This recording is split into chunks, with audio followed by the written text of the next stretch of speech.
Let me show you how to make an MC4 for your whips. So this is our positive end. So this is a male connector. Male connectors get the wider metal insert, and female connectors get the skinnier female insert. So let's go ahead and make this up.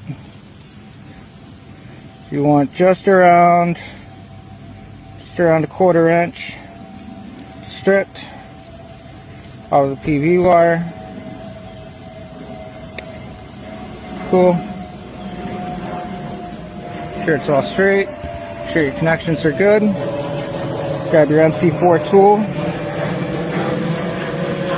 I like to pre-crimp it. Slide it in just like so.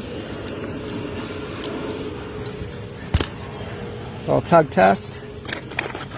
Grab your female connector. If you really want to get into it, this is a little connector tool that you can use to tighten down stuff. Okay, and so when we slide this in, you want to hear a click. So I'm going to try to get close. Hear that? A tug test. Good to go there. Now you want to kind of, this is our connection, right? So we don't want to rip our connection when we're twisting. So you only want to twist that bottom end. There you go. Let me show you how to make an MC4 for your whips. So this is our positive end. So this is a male connector. Male connectors get the wider metal insert, and female connectors get the skinnier female insert. So let's go ahead and make this up. You want